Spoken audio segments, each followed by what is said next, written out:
Government officials and EU bureaucrats are thought to be plotting a scheme to derail Brexit by extending Article 50, a plan that could persist indefinitely. Amid fears Parliament will reject next week's Brexit deal and the growing likelihood of Britain withdrawing on toll conditions, a cabal of UK officials has recently been putting out feelers and testing the waters on the prospect of an Article 50 extension. The scheme to kick a final Brexit decision into the long grass was revealed to The Telegraph by 3 unidentified EU sources. The insiders said they had been approached by British officials with the plan. One Tory minister has come clean in admitting the Brexit derail tactic has been privately propositioned to their EU counterparts.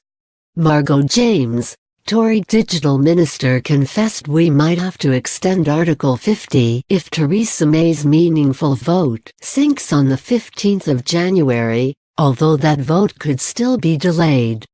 Downing Street has said Miss James was incorrect, but the flames of suspicion have no doubt been fanned and Leave supporting Tories are now on high alert that the Prime Minister could break her promise to exit on March 29.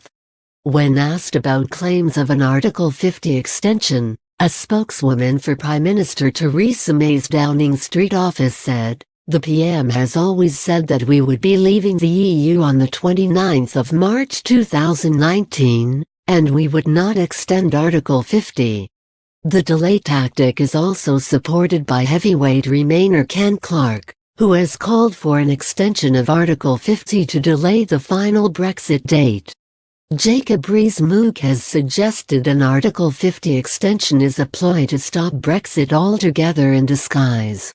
Mr. Rees-Mogg said, "Ken Clarke is opposed to leaving the European Union, he wants to stop it." A no-deal Brexit also faces fresh difficulty with the prospect of a Labour amendment to the finance bill that would shackle the Treasury's tax powers unless a no-deal is voted by Parliament or an extension to Article 50 is invoked.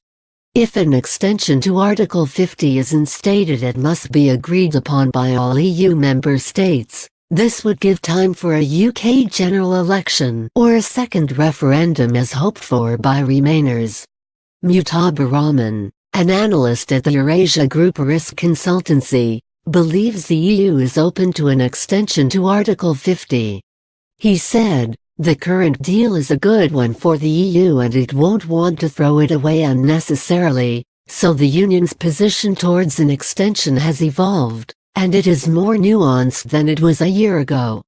With no leeway coming from Dublin on reassurances of the Irish backstop being temporary, the likelihood of Mrs May's deal being successful is becoming more unlikely and calls for an extension period becoming more vocal.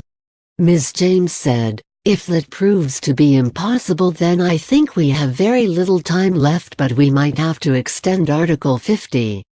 Theresa May this week will ply Tory MPs with food and drink at 2 receptions in the hope of shoring up backing for next Tuesday's crucial vote.